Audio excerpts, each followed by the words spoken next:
Hello everyone, welcome back to my channel. I can't live without you का next episode लेकर आई हूँ। Please channel को subscribe करना, लाइक करना एंड कमेंट करके बताना ये एफएफ कैसा लग रहा है आप सबको। तो पिछले एपिसोड में हमने देखा था कैसे शिचन ने सबके सामने मना कर दिया था। उसने इनकार किया था कि वो वांगजी और लैन कुरैन को नहीं पहचानता है, और साथ ही में विंग ने ये बता भी दिया था कि उसका गिफ्ट क्या था। अब हम आगे देखते हैं कि क्या होता है। विंग जो रात के गुसू को देख रहा था, वो ड्राइव कर रहा था धीरे धीरे और गुसू शहर को एक्सप्लोर कर रहा था। हालांकि वो मेन रोड पर नहीं था, इसलिए कार्स ज़्यादा नहीं है, एक दो कार आते जाते दिख रहे हैं। वैसे भी ये शहर उतना ज़्यादा डेवलप नहीं है और ना ही इस शहर में उतना ज़्यादा ट्रैफिक है, क्योंकि आजकल ज़्यादातर छोटे शहरों से लोग बड़े शहरों में रहना ज़्यादा पसंद करते हैं। यंगस्टर्स अपना स्टडी कंप्लीट करके अपने शहर छोड़कर बड़े शहरों में जाके जॉब करना ज़्यादा पसंद करते हैं। इसलिए छोटे छोटे शहरों में ज़्यादा ट्रैफिक नहीं होता है, क्योंकि वहाँ पर ज़्यादा लोग नहीं रहते। खासकर चाइना, कोरिया, जापान, यहाँ तक कि और भी ज़्यादातर डेवलपमेंट कंट्रीज़ ऐसे ही हैं जहाँ पर विलेज साइड में ज़्यादा लोग नहीं रहते या फिर छोटे सिटीज़ में ज़्यादा लोग नहीं रहते। फिर भी गुसू बहुत ही सुंदर है। विंग ये अपने मन ही मन कहता है। इस शहर में उसने अपने ज़िंदगी के कुछ वक्त बिताए हैं, इस शहर में ही उसका जन्म हुआ है। खासकर अपने बर्थ के बाद 4 सालों तक वो अपनी माँ के साथ इस शहर में ही रहा था। वही 4 साल, बस 4 साल उसे मिला था अपनी माँ के साथ बिताने के लिए, और वो 4 साल इसी शहर में गुजरा है। यही सब सोचते हुए विंग अंधेरे में ड्राइव कर रहा था। हालांकि उसकी कार का हेडलाइट चालू था। आसपास जितनी दूर तक हेडलाइट का रोशनी जा रहा था, उतनी दूर तक विंग देख पा रहा था। पास में पहाड़ भी थे। एक अजीब सा ही माहौल था, बड़ा शांति सा था यहाँ पर। लेकिन विंग के दिल में तो तूफान था। उस तूफान के आगे ये शांति बिल्कुल भी टिकने नहीं वाला है। विंग आज यहाँ पर किसी से मिलने आया है, इसीलिए विंग बहुत ही धीरे धीरे ड्राइव कर रहा था और आसपास देख रहा था, क्योंकि उसे एग्जैक्ट लोकेशन नहीं पता था। उसने मैप का इस्तेमाल किया, बट हमेशा की तरह मैप ने धोखा दे दिया। विंग को बहुत गुस्सा आ रहा था। उसे महसूस हुआ कि उसे शिचैन को लेकर आना चाहिए था। शिचैन जीता जागता मैप है, उसे किसी तरीके का मैप नहीं चाहिए होता है, क्योंकि हर जगह का डिटेल्स उसके पास पहले से ही होता है। खैर, वो अब अकेला आ ही चुका है तो कोई बात नहीं। ये सब सोचते हुए कार को थोड़ा और आगे लेकर गया तो उसने देखा कि एक इंसान रोड पर बैठा हुआ है। मतलब मेन रोड पर नहीं, रोड साइड पर वो बैठा हुआ है। एक बेंच था उस पर। वो एक ओमेगा है। विंग को दूर से देखकर ही पता चल गया वो एक फीमेल ओमेगा है, और वही है जिससे विंग मिलने आया है। इस इंसान के साथ विंग एक बार पहले भी मिल चुका है, वो भी टर्की में। ये ओमेगा 25 साल की है, बट फिर भी बड़ा अजीब सा है। मतलब इसमें ओमेगा वाली कोई बात है ही नहीं। आज से लगभग 2 साल पहले टर्की में वो दोनों पहली बार मिले थे, और वहाँ पर कुछ चीज़ें ऐसे हुआ जिसकी वजह से अभी तक वो दोनों कनेक्शन में रहते हैं। खैर, विंग ने कार को साइड किया और वो उतर गया। वो ओमेगा बड़ा ही शांत तरीके से बैठकर विंग को अपनी तरफ आते हुए देख रहा था। विंग सीधा उस ओमेगा के पास आके बैठ गया। फिर लगभग 1 मिनट तक वहाँ पर सन्नाटा था। उसके बाद उस ओमेगा ने मुंह खोला। उसने बड़े ही ठंडे टोन में कहा, तुम इतने लेट क्यों हो? मैं पिछले आधे घंटे से यहाँ पर बैठा हुआ हूँ। विंग ने कहा, वो मैप ने मुझे धोखा दे दिया था। विंग के ऐसे चाइल्डिश बात को सुनकर उस ओमेगा ने घूर कर विंग को देखा।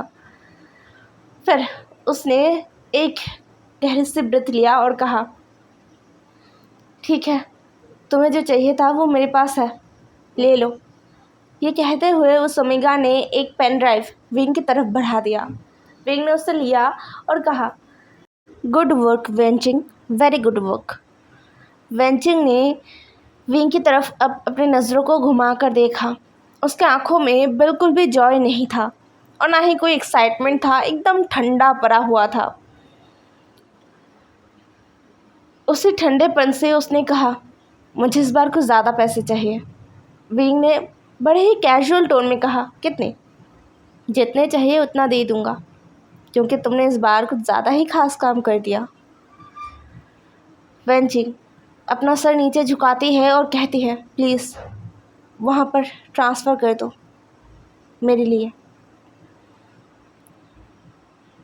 अब तक विंग जो बहुत ही कूल और बहुत ही कैजुअल तरीके से बात कर रहा था ना वेंचिंग के साथ, अब वो थोड़ा सा सीरियस हुआ। उसने कहा, तुम्हें नहीं लगता कि तुम कुछ ज़्यादा ही रूड हो? मतलब मेरी लाइफ में जितने भी लोग आते हैं वो कुछ ज़्यादा ही रूड क्यों होते हैं? इतना रूड होना अच्छा बात नहीं है। वेंचिंग ने विंग के बातों का ज़्यादा रिएक्ट भी नहीं किया और ना ही विंग के सवाल का जवाब दिया, बल्कि उसने अपना बात रखा। उसने कहा, मुझे अपने पर्सनल बातों को डिस्कस करना पसंद नहीं है। प्लीज़, मैंने तुम्हारा काम कर दिया, अब तुम मेरा काम करोगे। विंग ने गहरा सा व्रत लिया और कहा, ठीक है, मैं भेज दूँगा। फिर विंग ने कहा, और मेरा दूसरा काम तुमने वो किया? वेंचिंग ने कहा, हाँ कर दिया है, बट मुझे ये समझ नहीं आ रहा कि तुम्हें मेरे साथ क्यों रहना है। विंग वेंचिंग के बात को सुनकर उसके तरफ देखता है और कहता है, वेट अ मिनट, क्या तुम डर रहे हो? मतलब हाँ, डरना तो चाहिए ही, क्योंकि तुम दो अल्फ़ा के साथ जो रहने वाले हो। वेंचिंग ने घूर कर विंग को देखा और कहा,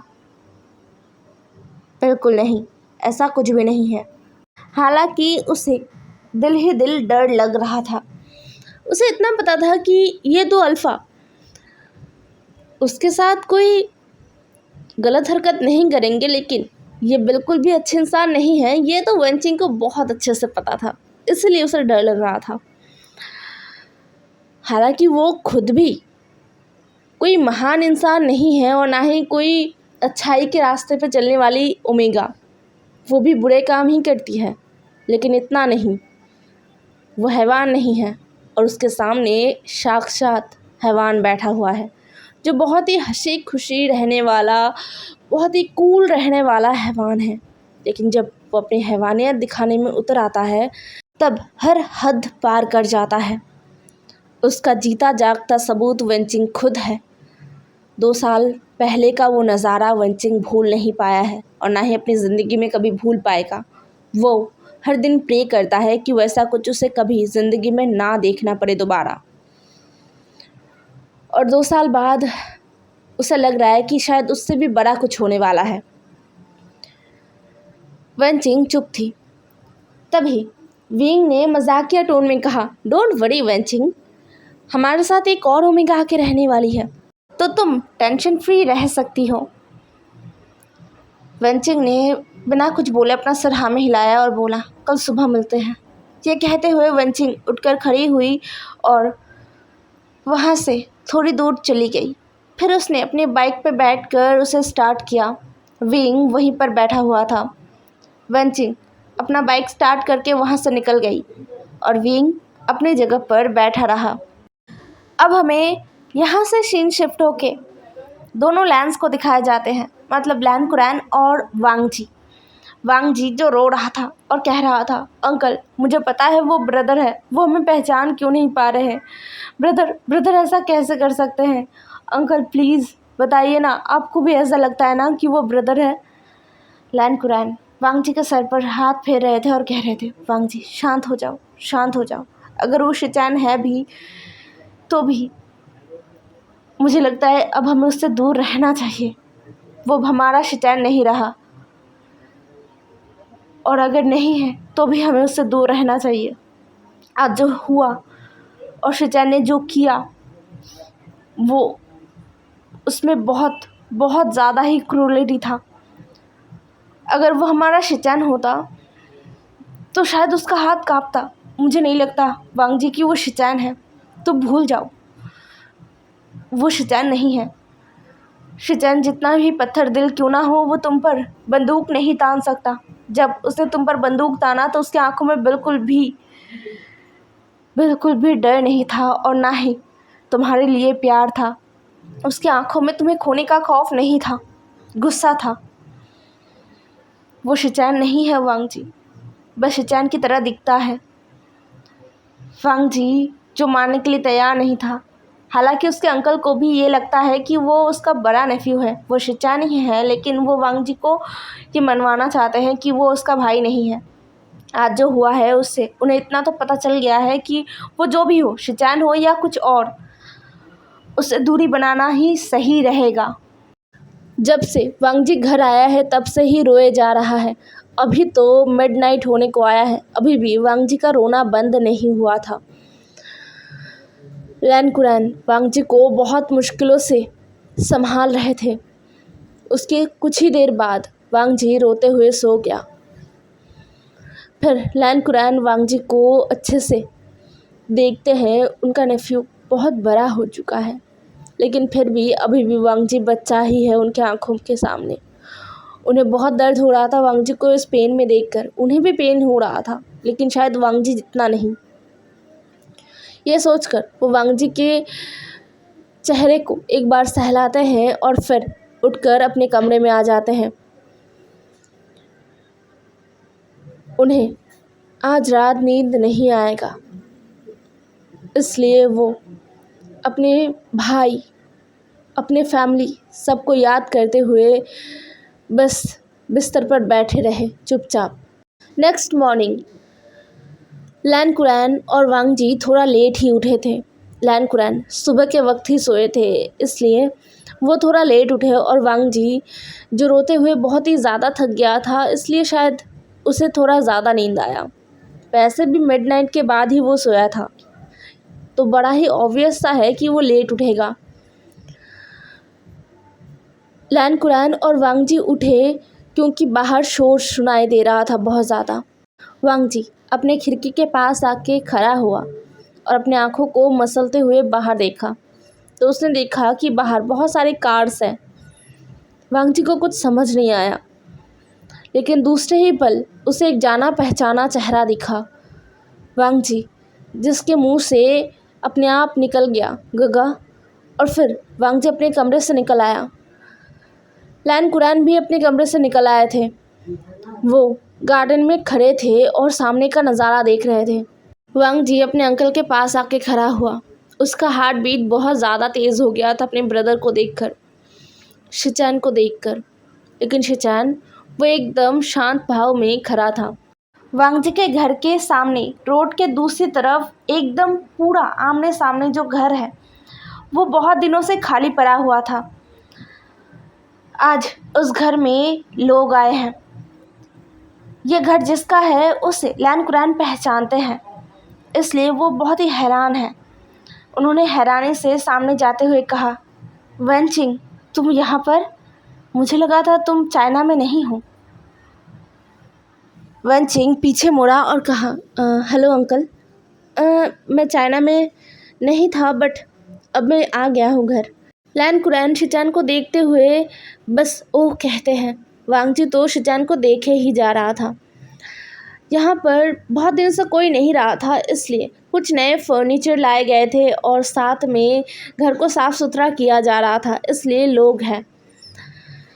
लगभग कुछ देर बाद सारा काम ख़त्म हो गया था, सब चले गए थे।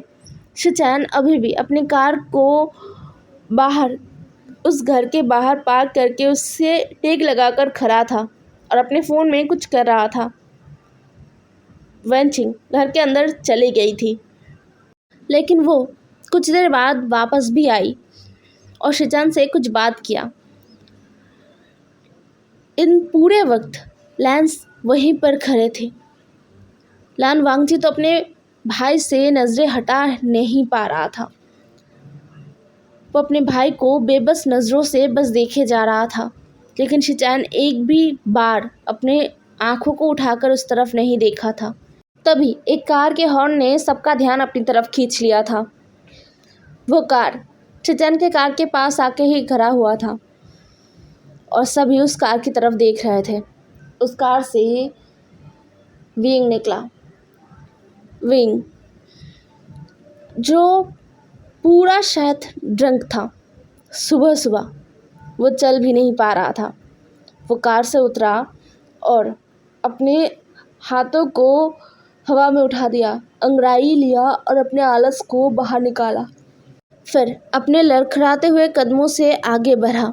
शिचैन जो तुरंत विंग को देखकर अपने फ़ोन को पॉकेट में रखता है और विंग की तरफ आता है और विंग को पकड़ता है।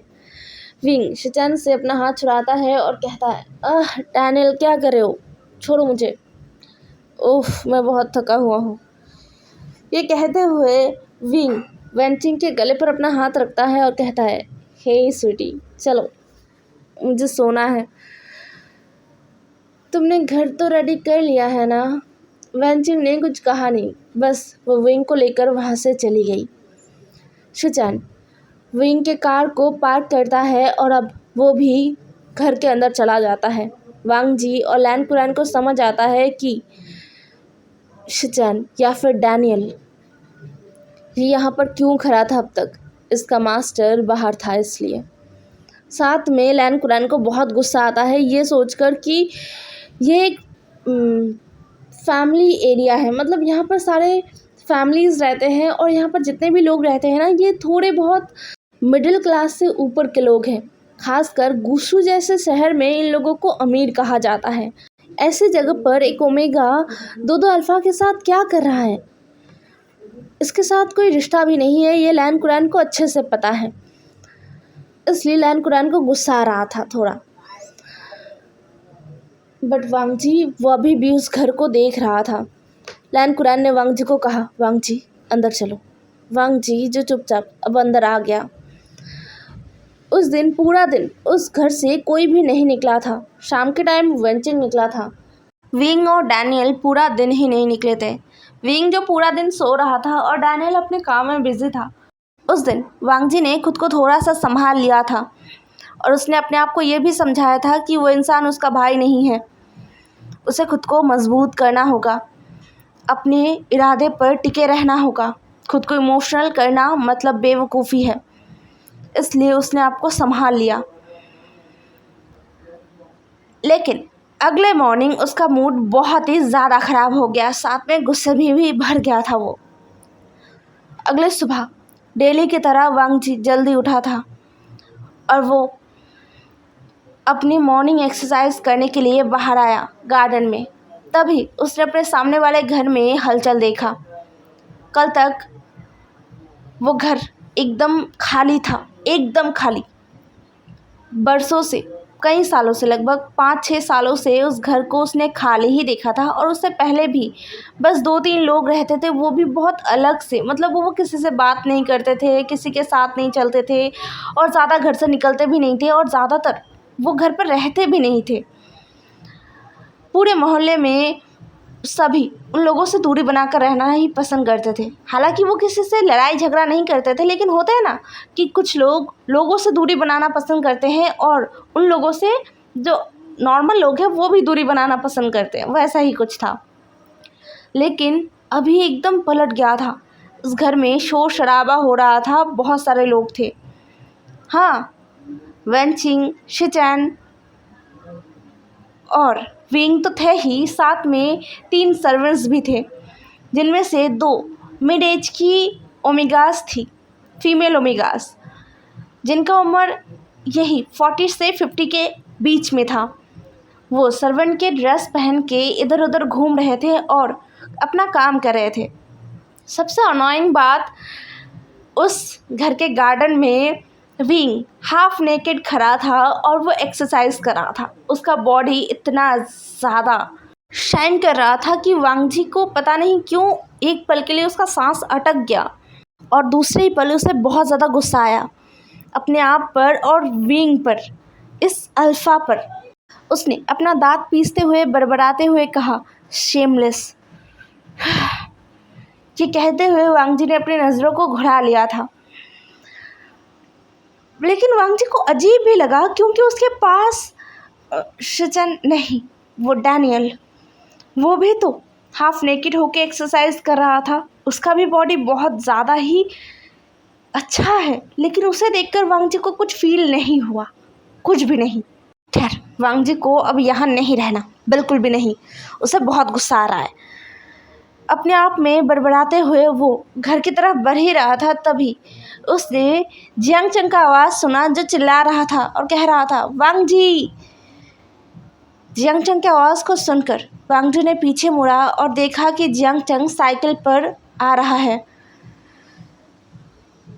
वांग जी रुक गया। जियांग चंग साइकिल पर वांग जी के घर ही आ रहा था, लेकिन उसके घर के सामने आके वो रुक गया क्योंकि सामने वाले घर का नज़ारा देखकर उसका आंखें वहीं पर जम गया था। उसे भरोसा नहीं हो रहा था कि वो क्या देख रहा था। वो 2-3 बार अपनी आंखों को झपकाता है और फिर वो वांग जी की तरफ अपना साइकिल फेंक कर दौड़ता है। वांग जी जियांग चंग का रिएक्शन देखकर और भी अननोइंग फील करता है। वांग जी को पता है कि जियांग चंग आके अभी क्या कहेगा। जियांग चंग वांग जी के पास आया और उसने कहा, ओ माय गॉड वांग जी, ये क्या है? मतलब ब्रदर यहाँ पर रह रहे ब्रदर? मुझे तो लगा था कि वो किसी होटल में रह रहे होंगे। तुमने मुझे बताया क्यों नहीं? वांग जी ने अननोइंग फेस बनाते हुए कहा, मैं क्यों बताने लगा, और वैसे भी मुझे नहीं पता था, मुझे अभी भी पता चला। वांग जी ने ये झूठ बोला जियांग चंग से। जियांग चंग जो वांग जी की तरफ देखता है और मान लेता है, फिर कहता है, बट ब्रदर। वांग जी ने जियांग चंग के फेस के ऊपर अपना हाथ रखा और कहा, जियांग चंग, अगर तुम्हें अपने ब्रदर से इतना ही बात करने का शौक़ है या फिर जानने का शौक़ है कि वो यहाँ पर क्या कर रहे हैं, तो जाओ ना, उनसे बात करो। जियांग चंग ने डरते हुए कहा, नहीं नहीं, मुझे उनसे डर लगता है। वो जितने ही मुस्कुराए, हंसे, मजाक करे, लेकिन उनमें कुछ तो ऐसा है जो डरावना है, बहुत ज़्यादा। मुझे डर लगता है। वांग जी ने जियांग चंग को बस घूरा, उसने कुछ कहा नहीं। फिर वो अंदर चला गया। जियांग चंग पीछे मुड़कर विंग को एक और बार देखता है और फिर शिचान को, और फिर वांग जी के पीछे पीछे चला जाता है। उसे तो अभी भी समझ नहीं आ रहा था कि यहाँ पर हो क्या रहा है, लेकिन वो पता नहीं क्यों खुश था कि उसके ब्रदर यहाँ पर रह रहे हैं। इसका मतलब वो कभी भी अपने ब्रदर को देख पाएगा, बट उसे देखना ही क्यों है, नहीं पता, उसे कुछ नहीं पता। लेकिन जियांग चंग को इतना ज़रूर पता है कि चाहे वो अपने ब्रदर से कितना ही डर क्यों ना लगे उसे, लेकिन एक अजीब सा खिंचाव वो महसूस कर रहा था। एक अजीब सा चीज़ जो उसे खींच रहा था, उसे अपने ब्रदर के पास जाने के लिए मजबूर कर रहा था, क्यूरियस होने में मजबूर कर रहा था। और सबसे ज़्यादा उसे बहुत कूल लगा, उसे अपना ब्रदर बहुत ही ज़्यादा कूल लगा।